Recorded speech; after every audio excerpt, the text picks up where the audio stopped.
Hello students. तो आपका हमारे चैनल एग्जाम मेंटर में स्वागत है। बच्चों, मैं आज स्टार्ट करने वाला हूं क्लासिकल मैकेनिक्स की लेक्चर सीरीज। ठीक है बच्चों, ये बीएससी, एमएससी, सीआईएसआर नेट और टीआईएफआर के लिए बहुत ही इंपॉर्टेंट लेक्चर सीरीज होने वाली है। तो मैं चाहता हूं कि आप बिल्कुल इसको बड़े आराम से, यदि जोन सी वीडियो आपको समझ में आई हो उसको 2 बार देखें। और बच्चों, बुक आप फॉलो करें क्लासिकल मैकेनिक्स के लिए, किसकी? जेसी उपाध्याय। ठीक है, तो आज स्टार्ट करते हैं बच्चों क्लासिकल मैकेनिक्स। बच्चों, मैकेनिक्स, किसी भी चीज की मैकेनिक्स क्या चीज होती है बच्चों? जब हम किसी पार्टिकल या किसी भी चीज की ट्राजेक्टरी को जानना चाहें, मतलब पाथ को जानना चाहें, तो उसको बोला जाता है बच्चों मैकेनिक्स। फिजिक्स की वो ब्रांच जो अपने को ट्राजेक्टरी जानने में मदद करे किसी भी चीज की, उसको बोला जाता है बच्चों मैकेनिक्स। ठीक है, अब बच्चों मैकेनिक्स भी आपने 12th क्लास में पढ़ी होगी, न्यूटोनियन मैकेनिक्स, ये न्यूटन के फॉर्मूले वगैरह। जैसे बच्चों मान लीजिए एक लड़की है, ये अपने स्कूटर पे जा रही है आराम से 5 किलोमीटर पर सेकंड की स्पीड से। तो मेरे को क्या बताना है, ये 5 किलोमीटर 10 मिनट बाद ये लड़की 5 किलोमीटर पर सेकंड से जा रही है, तो 10 मिनट बाद कहां पहुंचेगी? तो ये चीजें हम 12th क्लास में करते हुए आए हैं। ठीक है, हम क्या निकाल सकते हैं? वेलोसिटी निकाल सकते हैं, मोमेंटम निकाल सकते हैं, पोजीशन निकालते हैं। तो बच्चों ये चीजें हम करते आए हैं। ठीक है, तो अब इस चैप्टर में जो क्लासिकल मैकेनिक्स, जो ये आईआईटी जैम और नेट सीआईएसआर, इसके पॉइंट ऑफ व्यू से हम क्या कैसे क्या क्लासिकल डेफिनेशन क्या दे सकते हैं क्लासिकल मैकेनिक्स की? Study of motion of physical bodies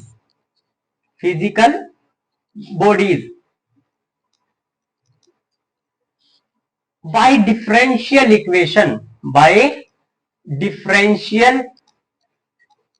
equation is known as classical mechanics. ठीक है बच्चों, हम किस चीज की स्टडी कर रहे हैं ट्राजेक्टरी जानने के लिए? मोशन मोशन को स्टडी कर रहे हैं कि एक बॉडी अब यहां है तो कितनी देर में कहां होगी। ठीक है, तो किसी भी ट्राजेक्टरी को जानना मतलब उसकी बॉडी के मोशन को जानना, और मोशन को जानना मतलब मैकेनिक्स। और क्लासिकल मैकेनिक्स में बच्चों हम मोशन को किस किस के द्वारा जान सकते हैं? या तो मेरे को पोजीशन पता हो, या मेरे को किसी बॉडी का मोमेंटम पता हो। मैं मोमेंटम और पोजीशन की मदद से किसी भी बॉडी के मोशन को जान सकता हूं, मतलब क्या जान सकता हूं? ट्राजेक्टरी को जान सकता हूं। ठीक है, तो बच्चों इस क्लासिकल मैकेनिक्स में हम किसी भी बॉडी की ट्राजेक्टरी को ही जानेंगे। ठीक है, अब बच्चों क्या देखो, क्लासिकल मैकेनिक्स, बच्चों क्लासिकल मैकेनिक्स में आप ये बात ध्यान रखना है आपको कि क्लासिकल मैकेनिक्स में जो साइज होगा ऑब्जेक्ट का, जो साइज होगा ऑब्जेक्ट का वो बड़ा होगा। साइज क्या होगा? जिस भी ट्राजेक्टरी का मतलब जिसके भी हम मोशन को जानेंगे, साइज क्या होगा? बड़ा। ठीक है, जैसे कि कार, स्कूटर वगैरह वगैरह, बाइक, इनके मोशन को जानेंगे। ठीक है, और सेकंड बात आपको ध्यान रखनी है, साइज तो बड़ा होगा, जो स्पीड होगी, जो स्पीड होगी ऑब्जेक्ट की, वो स्पीड ऑफ लाइट से बहुत बहुत बहुत कम होगी। ठीक है, क्लासिकल मैकेनिक्स के केस में। जैसे कि बच्चों मान लीजिए एक, मान लिया एग्जांपल के तौर पर, ये मान लीजिए कि एक लड़की है, स्कूटर लेके चल रही है अपना, वो कितनी स्पीड से चल सकती है? 70 किलोमीटर, 80 किलोमीटर, 90 किलोमीटर। यह कोई जेट है, वो कितनी स्पीड से उड़ सकता है? 2000 किलोमीटर पर सेकंड की स्पीड लगा के भी चलो, वो भी स्पीड ऑफ लाइट से बहुत बहुत कम स्पीड है बच्चों। ठीक है, अब बच्चों मैकेनिक्स का एक तो पार्ट हो गया क्लासिकल मैकेनिक्स, ये हमने जान लिया। एक होती है बच्चों क्या? STR मतलब रिलेटिविस्टिक्स मैकेनिक्स। क्या? रिलेटिविस्टिक्स मैकेनिक्स। बच्चों इसमें क्या होगा, इसमें भी यही होगा कि जो स्पीड है ऑब्जेक्ट का साइज है, जो ऑब्जेक्ट का साइज है वो तो यही होगा, कार स्कूटर वगैरह बड़ा होगा, ऑब्जेक्ट का साइज तो बड़ा होगा, बट जो ऑब्जेक्ट की स्पीड है वो स्पीड ऑफ लाइट के कंपेरेबल होगी। तो बच्चों जब हम ऐसे ऑब्जेक्ट की स्टडी करें जिसकी ऑब्जेक्ट की स्पीड स्पीड ऑफ लाइट के बराबर या उसकी कंपेरेबल है, तो उसको बोला जाता है बच्चों रिलेटिविस्टिक्स मैकेनिक्स। ठीक है, यदि हम ट्राजेक्टरी जानने की कोशिश करें जिसकी स्पीड स्पीड ऑफ लाइट के बराबर है और ऑब्जेक्ट का साइज बड़ा है। ठीक है, और बच्चों क्लासिकल मैकेनिक्स में कौन कौन कौन के ये क्लासिकल मैकेनिक्स है, इसके ऑब्जेक्ट क्या क्या हो सकते हैं, कार स्कूटर वगैरह बाइक तो हो सकते हैं, साथ में बच्चों प्लैनेट्स भी तो हो सकते हैं, प्लैनेट्स सेंट्रल फोर्स प्रॉब्लम पर पढ़ेंगे हम। ठीक है, स्टार मून वगैरह सैटेलाइट वगैरह छोड़ते हैं ना, ये क्लासिकल मैकेनिक्स का ही तो पार्ट है ये। ठीक है, अब देखना हमने पढ़ लिया बच्चों क्लासिकल मैकेनिक्स और रिलेटिविस्टिक्स मैकेनिक्स। अब क्या पढ़ेंगे बच्चों हम, क्वांटम मैकेनिक्स। क्या? Quantum mechanics. मैकेनिक्स के टाइप ही तो देख रहे हैं ना हम बच्चों, एक पार्ट होता है क्वांटम मैकेनिक्स। क्या? Quantum mechanics. बच्चों ऑब्जेक्ट का साइज बहुत बहुत बहुत छोटा हो जाए, रेंज कितनी हो जाए 10⁻⁹मीटर, ऑब्जेक्ट का साइज इतना छोटा हो जाए। ठीक है, मतलब यहां क्या होते हैं object, micro particles range, micro particles की रेंज में होते हैं। ठीक है, और स्पीड स्पीड बच्चों स्पीड नॉर्मल भी हो सकती है, नॉर्मल मतलब लो वेलोसिटी। यदि लो वेलोसिटी हुई तो बच्चों इसको बोलते हैं क्वांटम मैकेनिक्स। क्या बोलते हैं? Quantum mechanics. और यदि बच्चों जो वेलोसिटी है वो बहुत बहुत बहुत ज्यादा हो जाए, ठीक है, जो वेलोसिटी है वो बहुत बहुत बहुत ज्यादा हो जाए, हाई वेलोसिटी हो जाए, तो इसको बोलते हैं बच्चों quantum field theory. Quantum field theory. यहां से बच्चों आपको ये पता चल गया होगा मैकेनिक्स किसको बोलते हैं। ठीक है बच्चों, एक आइंस्टाइन का बहुत एक फेमस कोट है मैकेनिक्स के ऊपर। बच्चों हम क्या करेंगे इस चैप्टर में, हम इस चैप्टर में डिफरेंशियल इक्वेशन की मदद से, डिफरेंशियल इक्वेशन की मदद से ट्रेजेक्ट्री जानेंगे किसी भी बॉडी की, मतलब उसका पाथ को जानेंगे डिफरेंशियल इक्वेशन की मदद से। इस पूरे चैप्टर में मोमेंटम पोजीशन यही निकालते रहेंगे हम इस पूरे चैप्टर में। ठीक है, तो आइंस्टाइन ने एक लाइन बोली थी, equations are more important for me because politics is for the present but an equation something for eternity. मतलब बच्चों इसका ये है, उसने बोला कि जो इक्वेशन है ना वो मेरे लिए बहुत ज्यादा मायने रखती है पॉलिटिक्स को छोड़ के, क्योंकि इक्वेशन से ही हम फिजिक्स की बहुत चीजों को समझ सकते हैं। बच्चों जो फिजिक्स सब्जेक्ट है ना वो अपना बहुत ही अब्स्ट्रैक्ट सब्जेक्ट है, मतलब इसमें बहुत सारी बातें छुपी हुई है, और अपने को इस समुद्र में से डिफरेंशियल इक्वेशन की मदद से, डिफरेंशियल इक्वेशन की मदद से इस समुद्र में से चीजों को बाहर निकालना है जो कि आगे भी यूज होंगी अपने। ठीक है, अपने को पढ़ना इसीलिए है ना ताकि हम आगे यूज कर सके। अब देखना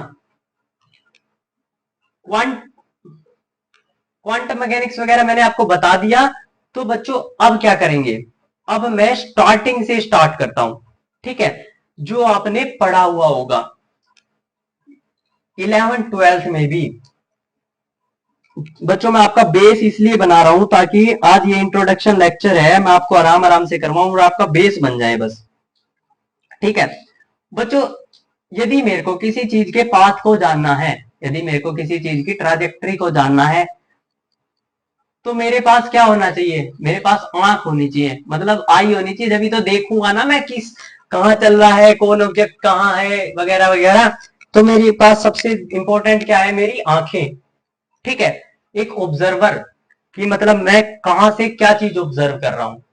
ठीक है, मान लीजिए बच्चों कि मैं आपको ये बोल दूं, ये लाइन ये छोटी है या बड़ी है, ये छोटी है या बड़ी है, या ये बोल दूं ये लड़का है कोई एस नाम का, या कोई लड़की है एस नाम की, ये छोटी है या बड़ी है, तो आप मेरे को क्या बोलोगे? इसका कोई मतलब है कि मैं क्या बताऊं इसमें छोटी है बड़ी है? तो आप इसके बारे में कुछ नहीं बता सकते। कैसे?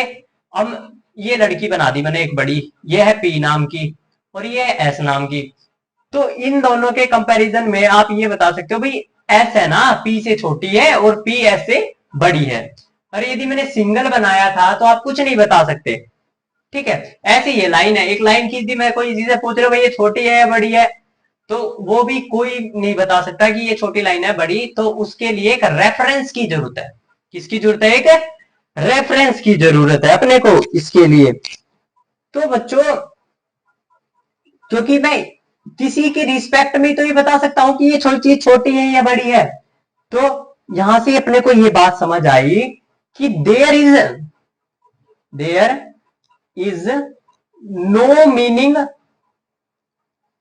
Of absolute measurement. एक एब्सोल्यूट मेजरमेंट का मतलब कुछ नहीं होता, मतलब हम कोई भी मेजरमेंट करते हैं ना, एवरी मेजरमेंट हम किसी ना किसी चीज की रिस्पेक्ट में करते हैं, with respect to an observer. Observer है जो वो किसी ना किसी चीज की रिस्पेक्ट में ही मेजरमेंट करता है। अपने को यहां तक आई बात बिल्कुल अच्छे से समझ। बच्चों, इससे क्या पता चला? जैसे मान लीजिए कोई भी फिजिकल क्वांटिटी है, कोई भी फिजिकल क्वांटिटी है बच्चों, फिजिकल क्वांटिटी, मान लो फिजिकल क्वांटिटी है कोई भी, तो फिजिकल क्वांटिटी क्या होती है? जिस चीज का हम मेजर कर पाए, जिस चीज को हम मेजर कर पाए वही तो होती है बच्चों फिजिकल क्वांटिटी। मान लो मैं आपको ये बोल दूं कि दुकान से 5 किलो आम ला, क्या ला? 5 किलो आम, और आप दुकानदार को बोलो भाई भाई 5 दे दे, 5 दे दे, और आप पीछे किलो ना लगाओ, भाई 5 आम दे दे, तो वो 5 आम गलत हो जाएंगे, कोई इसका मीनिंग नहीं है, मीनिंगलेस बात है। तो अपने को एक और एग्जांपल देखना, जैसे एक बात तो ये बात समझ आई, तो अपने को किसी ना किसी चीज का रेफरेंस देना पड़ता है। हमने बोला 5 किलो आम दे दे भाई, ठीक है, ऐसा यूनिट बता दी मैंने उसकी। अब क्या, जैसे एक और एग्जांपल, जैसे मान लो एक शराबी है, शराबी, ठीक है, इन्हें बहुत दारू पी रखी है। अब यहाँ पे एक लड़की है, ठीक है, उसका नाम मान लो स्नेहा है, ठीक है, उसने क्या बोला शराबी ने, यहाँ एक दुकान है आपकी, आपकी दुकान है, इसने बोला भाई मेरे को मोहन की दुकान पे जाना है, ये मोहन की दुकान है। कहाँ है मोहन की दुकान? ये शराबी ने पी रखी है, तो इस लड़की से पूछा मोहन की दुकान पे जाना है, तो भाई मोहन की दुकान कहाँ है? तो ये क्या बोलेगी कि भाई मोहन की दुकान 5 किलोमीटर यहां पर है, ठीक है, तो एक डिस्टेंस फ्रेम मतलब एक रेफरेंस देगी, ठीक है।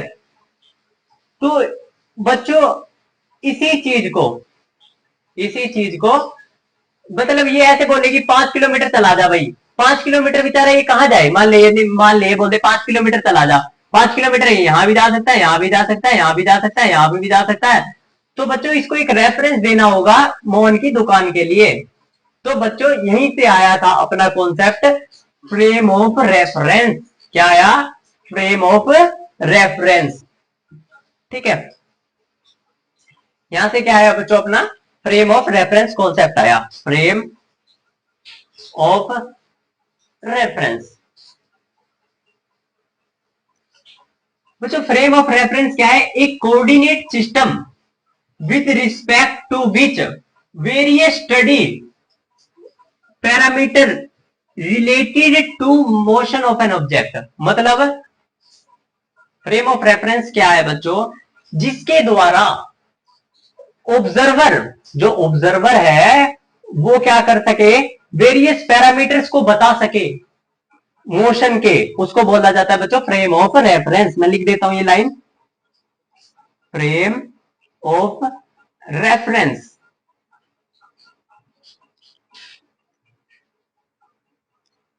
ए coordinate system with respect to which study various parameter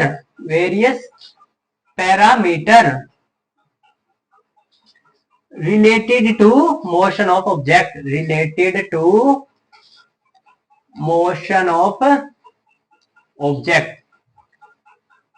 frame of reference क्या है बच्चों? फ्रेम ऑफ रेफरेंस है कि हम एक कोऑर्डिनेट सिस्टम से वेरियस पैरामीटर निकाल दें एक मोशन ऑफ ऑब्जेक्ट के, तो उसको बोला जाता है बच्चों फ्रेम ऑफ रेफरेंस। जैसे मान लो, और इसको क्या बोल सकते हैं, और द कोऑर्डिनेट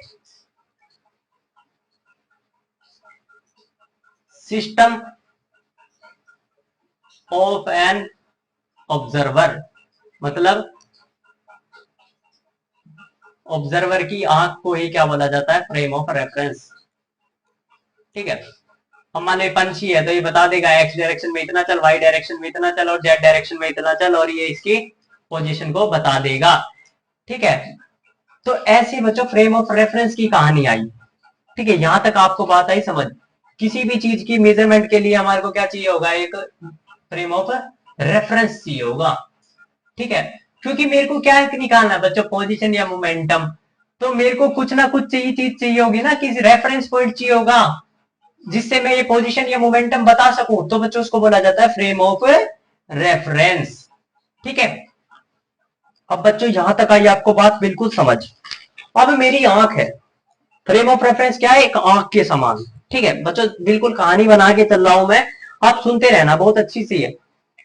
तो देखना, जैसे कि मान लो बच्चों ये क्या है? आप हो और आपकी वाइफ है। ठीक है, अरे वाइफ नहीं है तो गर्लफ्रेंड होगी? गर्लफ्रेंड भी नहीं है, आपकी दोस्त है। चलो, आप अपनी दोस्त के साथ बैठे हो। ठीक है, यहाँ पे आपकी मम्मी है, यहाँ पे क्या है? आपकी मम्मी। ठीक है, तो आप क्या चल रहे हो? गाड़ी में चल रहे हो, ये क्या है? आपकी गाड़ी दोनों की। तो आप दोनों जा रहे हो। ठीक है, कितनी स्पीड से? 5 किलोमीटर पर सेकंड की स्पीड से चल रहे हो आप।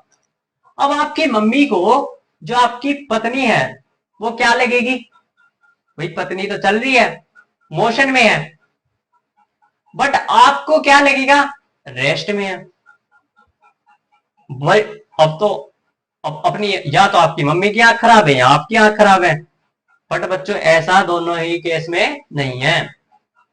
तो बच्चों इस चीज को सोल्व करने के लिए, मतलब ये एक ही बंदे की दो ऑब्जर्वेशन आ रही है, एक को मोशन में लग रहा है, एक को उसमें लग रहा है रेस्ट में। जैसे कि फॉर एग्जांपल देख लो, आप गाड़ी चला रहे हो, गाड़ी चलाते चलाते आप पेड़ को पीछे देख रहे हो, पेड़ ऐसे लगता है जैसे पीछे जा रहे हो। ठीक है, पर ऐसा असलियत में पेड़ थोड़ी ना पीछे जा रहा है, पेड़ तो अपनी जगह पे खड़ा है। मतलब आपस में भी क्या है? रिलेटेड है। मतलब आपस में सारी चीज रिलेटेड होती है, रिलेटिविस्टिक्स है सारी चीज आपस में। ठीक है, तो बच्चों इसी कॉन्सेप्ट को सुधारने के लिए फ्रेम ऑफ रेफरेंस, जो अपनी आंख है, इसको दो दो टाइप दिए गए। एक बोला जाएगा भैया इनर्शियल फ्रेम ऑफ रेफरेंस, एक बोला गया non inertial frame of reference. Inertial frame of reference और non inertial frame of reference क्या होगा? सबसे पहले बच्चों मान लीजिए आपको एक पंछी है, यहां पे क्या है? कबूतर उड़ रहा है। क्या उड़ रहा है? कबूतर।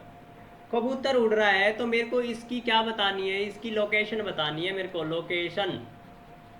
तो मैं क्या करूंगा? तो कबूतर की मेरे को लोकेशन बतानी है, तो मेरे को क्या चाहिए होगा? एक्स डायरेक्शन भी पता होनी चाहिए, वाई डायरेक्शन में कबूतर कितना है, जेड डायरेक्शन में, और किस टाइम पे वो उड़ रहा है, अपने को ये पता होना चाहिए। कि भाई एक एग्जैक्ट लोकेशन बताने के लिए तो अपने को ये भी तो पता होना चाहिए इस टाइम पे कबूतर कहाँ है।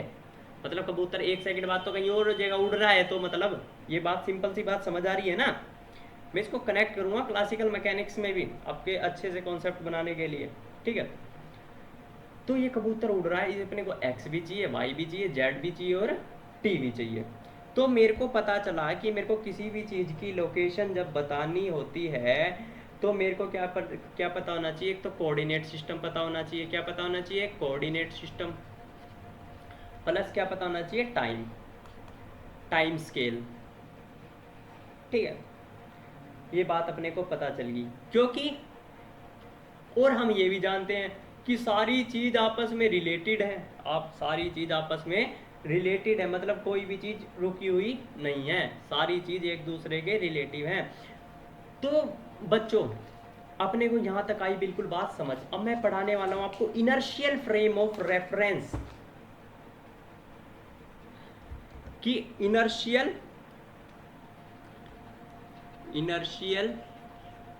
Frame of reference. अब बच्चों इनर्शियल फ्रेम क्या है, ठीक है बच्चों, ऐसा फ्रेम जहां पे न्यूटन का फर्स्ट नियम वैलिड हो, न्यूटन का फर्स्ट नियम जो है, फर्स्ट लॉ वैलिड हो, इनर्शियल फ्रेम ऑफ रेफरेंस, ठीक है, जहाँ पे न्यूटन का फर्स्ट नियम वैलिड हो। मतलब क्या है कि न्यूटन के वैसे तो सारे नियम वैलिड होते हैं इनर्शियल फ्रेम ऑफ रेफरेंस में, बट फर्स्ट नियम ज़्यादा इंपॉर्टेंट है, ठीक है। इनर्शियल फ्रेम ऑफ रेफरेंस किसको बोलेंगे, are those frame of reference in which Newton first law is valid, are those frame of reference in which Newton first law is valid, ठीक है। या हम ये बोल सकते हैं एक ऐसा कोऑर्डिनेट सिस्टम, ठीक है, एक ऐसा coordinate system with respect to study various parameter related to motion of an object.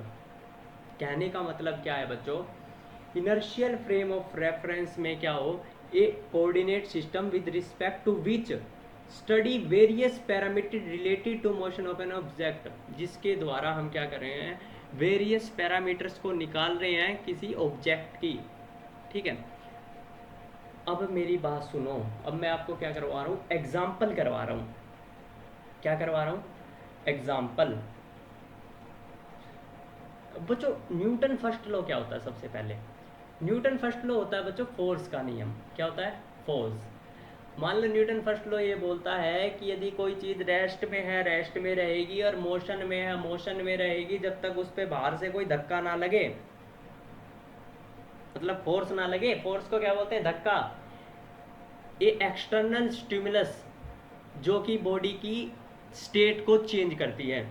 मतलब देखो सबसे पहले न्यूटन फर्स्ट लॉ तो क्या होता है, एक बॉडी रेस्ट में है तो रेस्ट में रहेगी, मोशन में तो मोशन में रहेगी, जब तक उस पे से कोई बाहर से कोई धक्का ना लगे, मतलब क्या ना लगे, फोर्स ना लगे। मान लो एक बॉडी है, वो चल रही है v से, वो आराम से v कांस्टेंट वेलोसिटी से चल रही है, तो ये कब तक अपनी स्टेट को चेंज नहीं करेगी, जब तक इस पे बाहर से मैं कोई फोर्स ना लगाऊं। यही बात बोल रहा है न्यूटन फर्स्ट लॉ। तो बच्चों बाहर से कोई धक्का नहीं लगेगा, इनर्शियल फ्रेम में तो एक्सटर्नल फोर्स क्या है, जीरो। और हम क्या जानते हैं, F is equal to m a. क्या जानते हैं, F is equal to m a. तो यदि फोर्स जीरो है तो एक्सेलरेशन भी क्या होगा, जीरो। यदि वेलोसिटी कांस्टेंट है तो एक्सेलरेशन क्या होता है, जीरो या कांस्टेंट, मतलब बाहर से कोई भी एक्सेलरेशन नहीं लग रहा।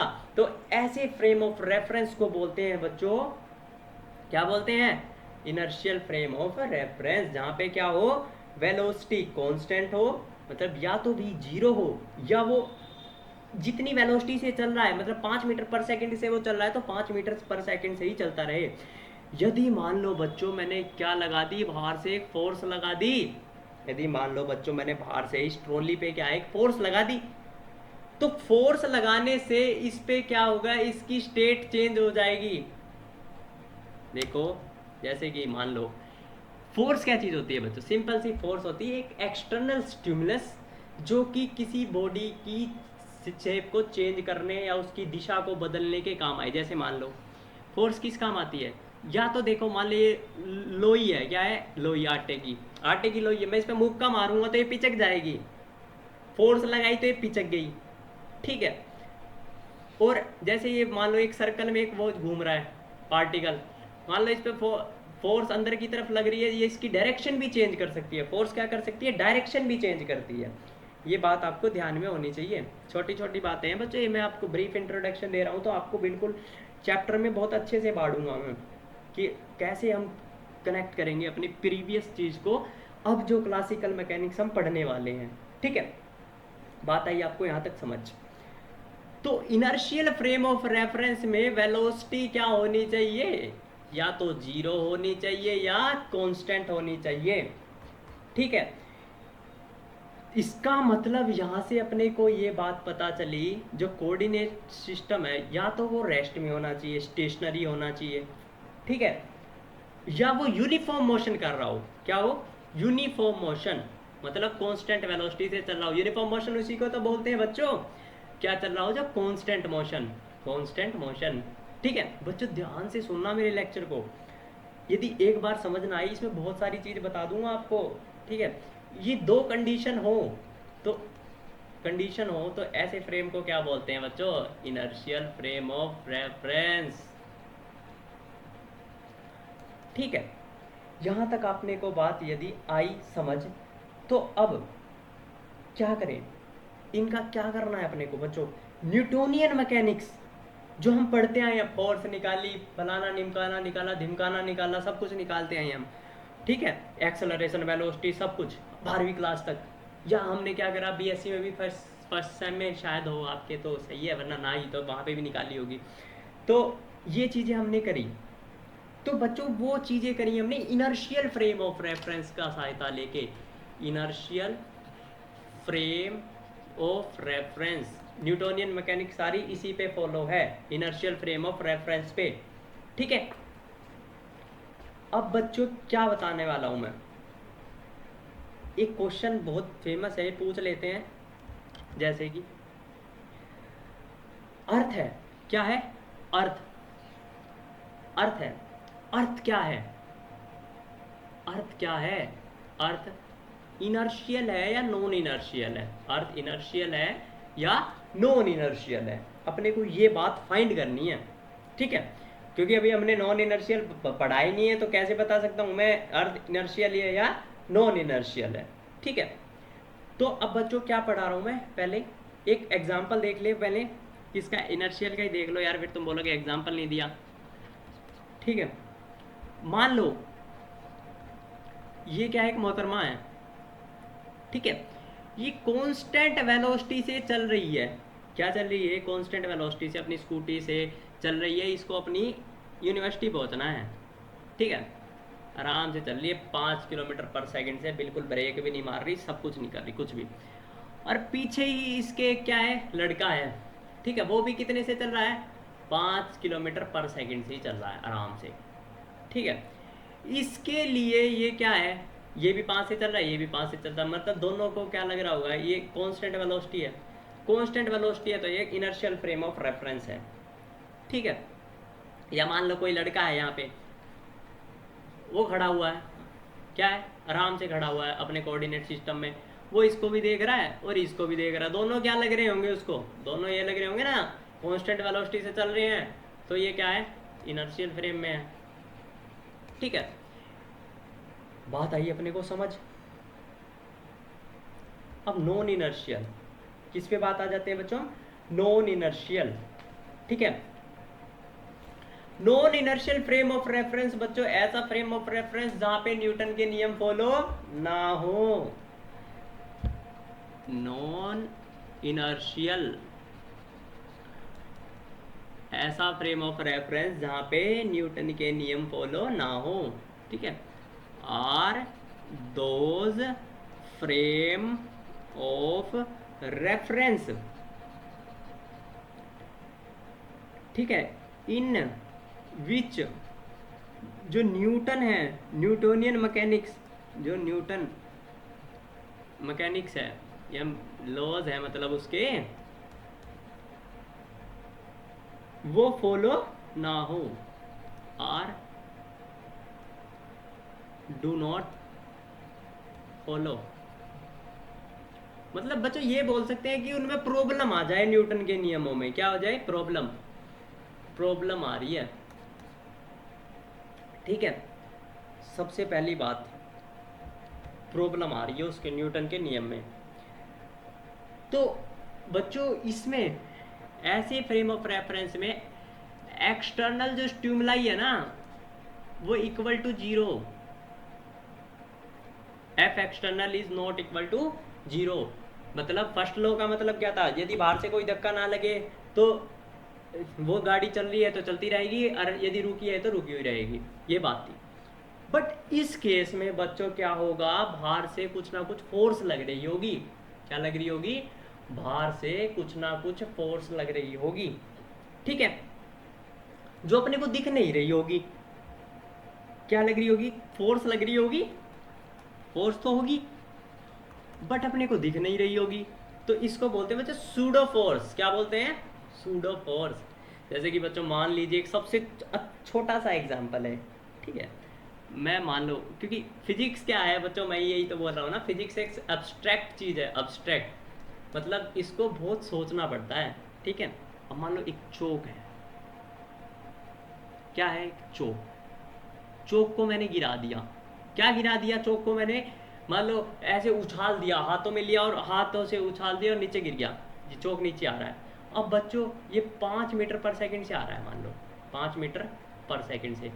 अब बच्चों क्या ये 5 मीटर पर सेकंड से आ रहा होगा, सोचो, ऐसा नहीं हो रहा ना, बट क्यों, क्योंकि यहाँ पे एयर फ्रिक्शन भी हो सकता है ना, अपोजिट डायरेक्शन में चौक ऐसे है पर एयर फ्रिक्शन ना हो। ठीक है, फ्रिक्शन फोर्स, सूडो फोर्स का एग्जांपल बता रहा हूँ बच्चों, फ्रिक्शन फोर्स भी हो सकती है।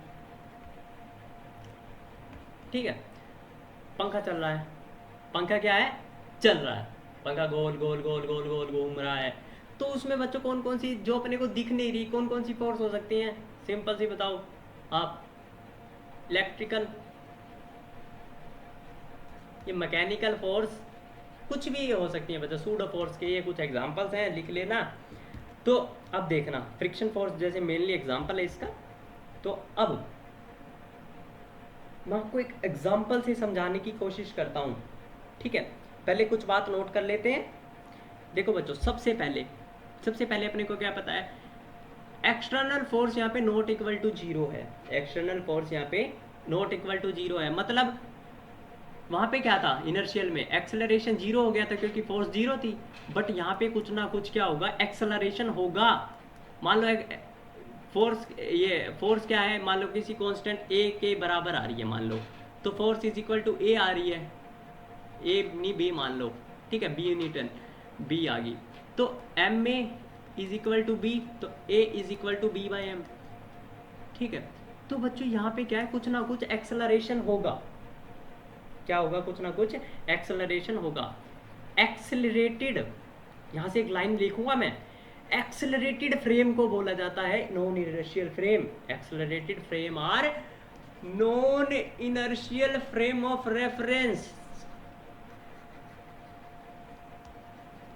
ठीक है, यहां से अपने को ये बात समझ आई। अब मैं तुम्हारे को एक एग्जाम्पल दूंगा और एग्जाम्पल से सारी बात आपको समझ आ जानी चाहिए। अरे ये चीजें कनेक्ट करूंगा बच्चों मैं आगे जाके, आपको ये ध्यान से सुनना है। ठीक है, मान लीजिए एग्जाम्पल देखना। ठीक है, ये क्या है, एक लिफ्ट है, क्या है, एक लिफ्ट, मतलब क्या है, एक लिफ्ट है, ये आराम से बैठा है एक आदमी यहाँ पे ऐसे, ठीक है, खड़ा हुआ है आदमी, और ये लिफ्ट की डोरी है, और लिफ्ट क्या है, ऊपर जा रही है, लिफ्ट की क्या है, रस्सी, रस्सी से ही तो ऊपर जाएगी लिफ्ट। ये आदमी यहाँ देख रहा है आराम से खड़ा होके, भाई ये आदमी जब यहाँ खड़ा होके ऑब्जर्वेशन ले रहा है तो ये इसको दिख रहा है, हम बचपन से ही करते आए हैं ना, यहाँ पे क्या लगेगा, mg, और ऊपर की तरफ क्या लगेगी, टेंशन, क्या लगेगी, टेंशन। तो इस आदमी पे दो फोर्स दिख रही है, इसको क्या दिख रही है, जैसे T माइनस एम जी, और ऊपर की तरफ लिफ्ट जा रही है तो एक्सेलरेशन भी होगा कुछ ना कुछ, तो T minus m g is equal to m a. तो यहाँ से इसको ये रीडिंग ली इसने फोर्स की, force is equal to m a होता है ना, टोटल फोर्स क्या है यहाँ पे, ऊपर की तरफ जा रही है, T minus m g is equal to m a. यहाँ तक बात आई आपको समझ।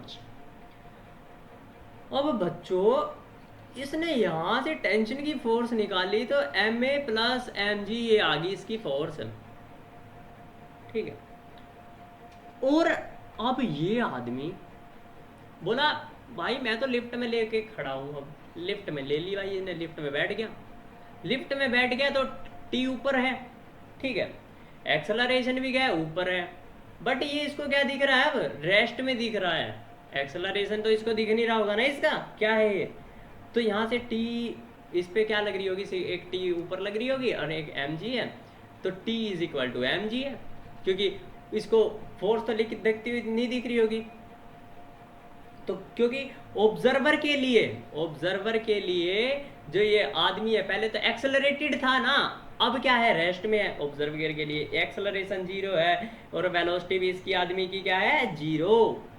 तो यहाँ से ऑब्जर्वर कह रहा है यार मेरे तो दो उत्तर आ रहे हैं, एक बार तो फोर्स इतनी आ रही है और एक बार इतनी आ रही है, ये तो गड़बड़ होगी यार, यहाँ तो क्वेश्चन मार्क आ गया, ये तो गड़बड़ होगी, अब क्या करूँ मैं।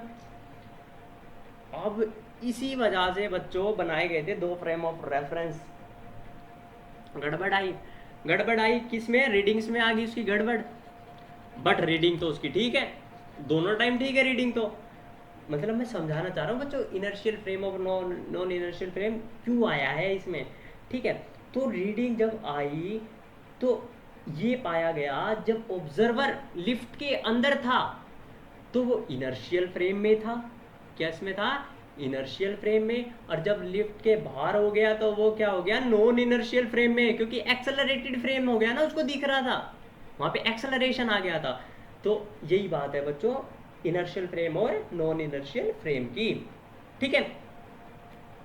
अब देखना बच्चों, अब हम आएंगे अपने एक और, बच्चों ये बात भी ध्यान रखनी है आपको, रोटेटिंग फ्रेम जो होता है, rotating frame is also a non inertial frame. बताओ क्यों, रोटेटिंग फ्रेम एक नॉन इनर्शियल फ्रेम है, a rotating frame is non inertial frame.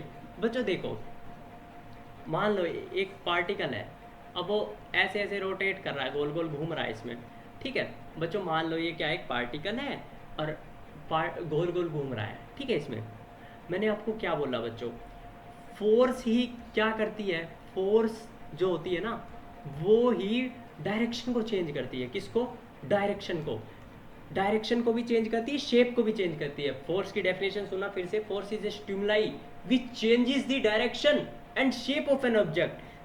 Force क्या कर सकती है, डायरेक्शन भी चेंज कर सकती है और शेप भी।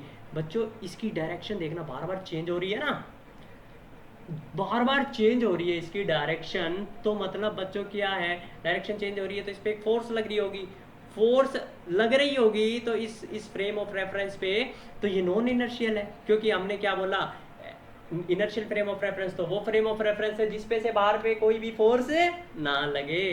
तो यहाँ तक आ गई अपने को बात समझ इनर्शियल और non frame inertial frame of reference की, ठीक है। अब बच्चों एक बात सुनो, अब हम क्या कर रहे हैं, धरती माता की बात कर रहे हैं। हमने एक क्वेश्चन पुटअप करा था मैंने आपके सामने, शायद ये धरती माता अपनी क्या है, इनर्शियल फ्रेम ऑफ रेफरेंस है या non inertial frame of reference है, ठीक है। अब धरती माता बच्चों अपनी है, हम मानते हैं इनको इनर्शियल फ्रेम ऑफ रेफरेंस। क्यों बच्चों, देखो बच्चों धरती क्या है, धरती सूरज के चारों ओर चक्कर लगा रही है, क्या कर रही है, सूरज के चारों ओर चक्कर लगा रही है। तो मतलब बच्चों गोल गोल चक्कर लगाएगी तो वो क्या होगा, गोल गोल चक्कर लगाएगी तो बच्चों क्या होगा बताओ, गोल गोल चक्कर लगाएगी तो उसकी डायरेक्शन चेंज हो रही है ना, और डायरेक्शन चेंज हो रही है तो हमने बोला हाँ ये नॉन इनर्शियल फ्रेम, ये तो नॉन इनर्शियल फ्रेम होना चाहिए, और ये तो क्या है इनर्शियल फ्रेम है, यहाँ तो बड़ी दिक्कत आ गई, धरती माता इनर्शियल भी है, नॉन इनर्शियल भी है। और यहाँ पे अपनी आई प्रॉब्लम। बच्चों अपने को क्या करनी है, मेजरमेंट लेनी है। क्या लेनी है, मेजरमेंट। तो मेजरमेंट लेनी है तो बच्चों हम इसको इनर्शियल फ्रेम ऑफ रेफरेंस की तरह मान के बिहेव करेंगे, क्योंकि इसका जो एक्सेलरेशन होता है वो बहुत ही कम होता है। एक्सेलरेशन मतलब फोर्स किसकी वजह से आ रही है, एक्सेलरेशन की वजह से। तो इसका एक्सेलरेशन बहुत ही कम होता है अपनी गोल गोल जब ये घूम रही होती है, स्पिन करती है जब, ठीक है। तो इसीलिए हम धरती माता को क्या मानते हैं, इनर्शियल फ्रेम ऑफ रेफरेंस। बच्चों वास्तव में सच बताऊं तो कोई inertial frame of reference exist ही नहीं करता, ठीक है। वास्तव में कोई inertial frame of reference exist ही नहीं करता, क्योंकि देखो बच्चों, धरती सूरज का चक्कर काट रही है, सूरज मिल्की वे गैलेक्सी, अब सूरज भी किसी बड़े तारे का चक्कर काट रहा होगा, और अपने यहाँ पे इतनी मिल्की वे गैलेक्सियाँ वे आपस में चक्कर काट रही हैं। तो मतलब अपने ब्रह्मांड में इतनी अनसर्टेनिटी है, ठीक है। अनसर्टेनिटी मतलब बच्चों अपना ब्रह्मांड फैलता जा रहा है, और फैलता जा रहा है तो बच्चों बहुत धीरे धीरे धीरे फैलता जा रहा है। मतलब ऐसे नहीं है कि बहुत स्पीड से फैलता जा रहा है, ठीक है, धीरे धीरे फैल रहा है। तो बच्चों इस फैलाव के कारण ये हम इसीलिए हम non inertial frame of reference में चले गए, सब आपस में चक्कर काट रहे हैं। सारी चीज़ non inertial frame of reference में होती है बच्चों, बट जब हम ऑब्जर्व करते हैं इतना स्लो है ये सारा प्रोसेस, तो हम इनर्शियल फ्रेम ऑफ रेफरेंस मान लेते हैं अपनी सहूलियत के लिए, ठीक है। तो बच्चों नेक्स्ट लेक्चर में, बच्चों अभी मैं आपका बेस तैयार कर रहा हूँ, नेक्स्ट लेक्चर में मैं आपको कोऑर्डिनेट सिस्टम पढ़ाऊंगा, ठीक है। थैंक यू बच्चों। यदि आपको बच्चों हमारी वीडियो पसंद आ रही हो तो लाइक शेयर एंड सब्सक्राइब जरूर करें बच्चों।